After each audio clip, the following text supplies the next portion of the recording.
అందరికీ నమస్కారం. ఈరోజు ఈ వీడియోలో శని భగవాను గురించి తెలుసుకుందాము.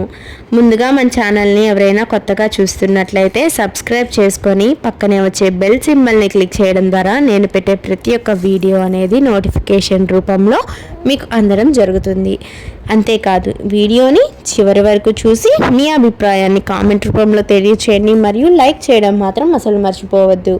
మన ఛానల్లో ఎన్నో ఆధ్యాత్మిక కథలు విశేషాలు ఉన్నాయి. ఒకసారి మన ఛానల్లోకి వెళ్ళి వాటిని విజిట్ చేసి వీడియోస్ని చూడండి మరియు మీ అభిప్రాయాన్ని తెలియచేయండి. అంతేకాదు ఈరోజు మనం తెలుసుకోబోతున్నది తిరుక్కొల్లికాడులో ఉండే ఈ ఆలయం గురించి, స్థల పురాణం గురించి, అక్కడే ఉన్న అరుణవర్ణంలో పరమేశ్వరుని గురించి, ఎలా చేరుకోవచ్చు అనే వాటి గురించి ఈ వీడియోలో మీకు తెలియజేస్తాను. ఇక ఆలస్యం చేయకుండా వీడియోలోకి అయితే వెళ్ళిపోదాము. అగ్నీశ్వరుడిగా దర్శనమిచ్చే పరమేశ్వరుడు, ఏలినాటి శని ప్రభావాన్ని తగ్గించే శనీశ్వరుడు ఒకే చోట దర్శనమిచ్చే మహిమాన్వితమైన క్షేత్రమే పొంగు శని దేవాలయం. ఇక్కడ కొలువైన శనీశ్వరుడిని పూజిస్తే ఏలినాటి శని ప్రభావం తగ్గడమే కాక అష్టైశ్వర్యాలు కలుగుతాయని ఓ నమ్మకం. ఏలినాటి శని ఎవరికైనా సరే 30 ఏళ్లకోసారి 3 దశల్లో వస్తుందని అంటారు. మొదటి దశను వ్యయ, తమిళంలో మంగు, రెండో దశను జన్మ అంటే పొంగు, చివరి దశను ద్వితీయ మరణ శనిగా పిలుస్తారు. 7.5 సంవత్సరాల పాటు ఉండే ఈ ఏలినాటి శని కాలంలో చాలా తక్కువ మందికి మంచి జరుగుతుంది. అనారోగ్యాలు, ఆర్థికపరమైన సమస్యలతో బాధపడే వారే అధికంగా ఉంటారు. వాటన్నింటినీ తొలగించి సకల శుభాలను కలిగిస్తాడు పొంగు శని దేవాలయంలో కొలువు తీరిన శని భగవానుడు. కావడానికి ఇది శని దేవాలయమే కానీ ఇక్కడ పరమేశ్వరుడు మూలమూర్తిగా పూజలు అందుకోవడం విశేషం. అగ్నీశ్వరర్ ఆలయంగాను ప్రసిద్ధి పొందిన ఈ క్షేత్రానికి 100 సంవత్సరాల చరిత్ర ఉందని ప్రతీతి. తమిళనాడు తిరువారూర్ జిల్లాలోని తిరుక్కొల్లికాడులో ఉండే ఈ ఆలయంలోని శని భగవానుడి నలమహారాజు కూడా పూజించాడని చెబుతారు. అయితే ఇప్పుడు మనం స్థల పురాణం గురించి సూక్ష్మంగా తెలుసుకుందాము. దక్షుడు నిర్వహించిన యాగానికి అగ్నిదేవుడు కూడా హాజరయ్యాడట. అలాగే పాండవులు నిర్మించుకున్న లక్క గృహాన్ని అగ్నిదేవుడు దహనం చేయడంతో ఆగ్రహించిన పరమేశ్వరుడు అతడిని తీవ్రంగా శపించాడట. దాంతో తన శక్తులను కోల్పోయిన అగ్ని ఈ ప్రాంతానికి వచ్చి పరమేశ్వరుడి అనుగ్రహాన్ని పొందేందుకు తపస్సు చేయడం ఆరంభించాడట. చివరకు స్వామి అగ్ని రూపంలో ప్రత్యక్షమై కరుణించాడని, ఆ తరువాత ఇక్కడే ఉండిపోయాడని పురాణాలు చెబుతున్నాయి. అయితే ఇక్కడ మరొక కథ కూడా ప్రాచుర్యంలో ఉంది.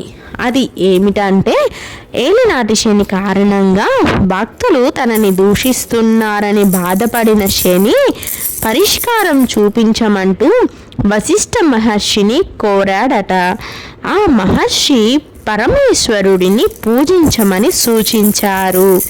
దాంతో శని ఇక్కడకు వచ్చి తపస్సు చేయడంతో శివుడు మెచ్చి తనని దర్శించుకుని పూజించే వారికి సకల శుభాలు కలిగేలా శనిని వరాన్ని ప్రసాదించారట. అంతేకాదు తన పేరులోని ఈశ్వరుడిని శని భగవానుడికి జోడించడంతో అప్పటి నుంచి శనీశ్వరుడిగా పూజలు అందుకోవడం మొదలుపెట్టాడని ఒక కథనం ప్రాచుర్యంలో పొందింది. శివుడు ఇక్కడే స్వయంభుగా ఉండిపోయి తనతో సమానంగా శనికి ఆలయంలో చోటు కల్పించాడట. తర్వాత చోళరాజులు ఈ ఆలయాన్ని నిర్మించారని చరిత్ర ద్వారా అవగతమవుతుంది. ఇప్పుడు మనం అక్కడే అరుణవర్ణంలో పరమేశ్వరుడు దర్శిస్తాడు అని చెప్పుకున్నాం కదా, ఆ కథను గురించి తెలుసుకుందాము. శివాలయాల్లో కనిపించే లింగాలు సాధారణంగా నల్లగా ఉంటాయి. ఇక్కడ మాత్రం శివలింగం అగ్నికి చిహ్నంగా లేత ఎరుపు రంగులో ఉండడాన్ని చూడవచ్చు. అలాగే స్వామితో పాటు కొలువైన పార్వతీదేవి మృదుపద నాయకిగా పూజలు అందుకుంటోంది. ఆ తరువాత తన వాహనమైన కాకితో ఓ చేత్తో నాగలిని పట్టుకొని అభయహస్తంతో దర్శనమిచ్చే శనిని పూజించవచ్చు. ఇక్కడ ఉన్న మహాలక్ష్మి సన్నిధికి దగ్గరగా కుబేర స్థలంలో కొలువైన ఈ శనిని దర్శించుకుంటే సంపదతో పాటు జీవితంలో ఎదుగుదల ఉంటుందని చెబుతారు అర్చకులు. ఇక్కడ మరెక్కడా లేని విధంగా సుబ్రహ్మణ్యేశ్వర స్వామి ఈ ఆలయంలో ధనుర్బాణంతో దర్శనమిస్తాడు. అలాగే నవగ్రహాలతో పాటు భైరవుడికి ప్రత్యేకంగా ఉపాయాలున్నాయి.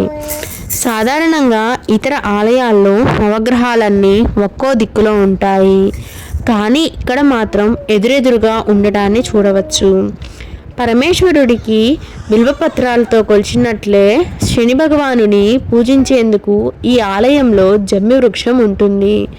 ఏటా శివరాత్రితో పాటు శని త్రయోదశిని అంగరంగ వైభవంగా జరిపే ఈ క్షేత్రాన్ని దర్శించుకునేందుకు, శనికి పూజలు చేసేందుకు దేశం నలుమూలల నుంచి భక్తులు అనేది వస్తారు. ఇప్పుడు కొద్దిగా శని భగవానుడి గురించి తెలుసుకుందాము. సూర్య భగవానుడు మరియు ఛాయాదేవుల కుమారుడే శనీశ్వరుడు.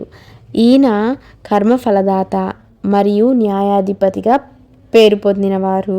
మానవులు చేసే కర్మలకు అనుగుణంగా ఈయన ఫలితాలని చూపిస్తారు. స్వామివారి స్వభావం అనేది కఠినమైన క్రమశిక్షణ, సహనం, న్యాయంతో కూడి ఉంటుంది. స్వామివారి వాహనం మీ అందరికీ తెలిసినట్లు కాకి. ఈయన నలుపు రంగులో నలుపు వస్త్రాలు ధరించి ఉంటారు. ఈయనకి ఎక్కువగా నువ్వుల నూనె, నల్ల నువ్వులు, బెల్లం చాలా ఇష్టమైనవి. అందరికీ తెలిసినట్టుగా స్వామివారికి శనివారం అంటే చాలా ప్రీతికరమైన రోజు. ఆ రోజు నువ్వుల నూనెతో స్వామివారి ముందు ఒక దీపం వెలిగించి ఏవైనా కోరిక కోరుకుంటే తప్పగా ఫలిస్తుంది మరియు శని దోషాలు ఏమన్నా ఉంటే తొలగిస్తారు. ఆ రోజు శనివారం నాడు నల్లని నువ్వులు కానీ నల్లటి వస్త్రాలు కానీ దానం చేస్తే చాలా మంచిది అని మన పురాణాలు తెలియచేస్తున్నాయి. ఇక ఇందాక మనం కథ విన్నారు కదా, అయితే అక్కడికి ఎలా చేరుకోవాలి అనేది కూడా ఇదే వీడియోలో తెలుసుకుందాము. తమిళనాడు తిరువారూర్ జిల్లాలోని తిరుక్కొలికాడులో ఉండే ఈ ఆలయానికి రైల్లో రావాలనుకునే భక్తులు తిరువారూర్ రైల్వే స్టేషన్లో దిగొచ్చు. అక్కడి నుండి దాదాపు అరగంట దూరంలో ఉండే ఈ ఆలయానికి చేరుకునేందుకు బస్సులు, ప్రైవేటు వాహనాలు అందుబాటులో ఉంటాయి. అదే విమాన మార్గాన్ని ఎంచుకునేవారు తిరుచిరాపల్లి అంతర్జాతీయ విమానాశ్రయంలో దిగి అక్కడి నుండి ప్రైవేటు వాహనాల ద్వారా సుమారు 100 కిలోమీటర్ల దూరంలో ఉండే ఈ ఆలయానికి చేరుకోవచ్చు. విన్నారు కదా, ఇదేనండి స్వామివారి స్థల పురాణం మరియు పరమేశ్వరుడి గురించి ఎలా చేరుకోవాలి అనే దాని గురించి ఈ వీడియోలో తెలుసుకున్నారు కదా. ఈ వీడియో మీ అందరికీ నచ్చినట్లయితే తప్పకుండా సబ్స్క్రైబ్ చేసుకోండి మరియు లైక్ చేయండి. కామెంట్ రూపంలో మీ అభిప్రాయాన్ని తెలియచేయండి. మన ఛానల్లో ఎన్నో ఆధ్యాత్మిక విశేషాలు తెలియచేయడం జరిగింది. వాటిని కూడా ఒకసారి మన ఛానల్లోకి వెళ్ళి విజిట్ అయ్యి వాటిని కూడా చూసి విని మీ అభిప్రాయాలను తెలియచేయండి. తదుపరి మరొక మంచి ఆధ్యాత్మిక కథతో కానీ విశేషంతో కానీ మీ అందరి ముందుకు వస్తాను. మీరు సబ్స్క్రైబ్ చేసుకోవడం మాత్రం అస్సలు మర్చిపోవద్దు. సబ్స్క్రైబ్ చేసుకున్న వెంటనే పక్కనే వచ్చే బెల్ సింబల్ని క్లిక్ చేయడం ద్వారా నేను పెట్టే ప్రతి ఒక్క వీడియో అనేది నోటిఫికేషన్ రూపంలో మీ అందరి ముందుకు వస్తుంది. తదుపరి మరొక మంచి ఆసక్తికరమైన ఆధ్యాత్మిక విషయంతో కానీ కథతో కానీ మీ అందరి ముందుకు వస్తాను. ధన్యవాదాలు.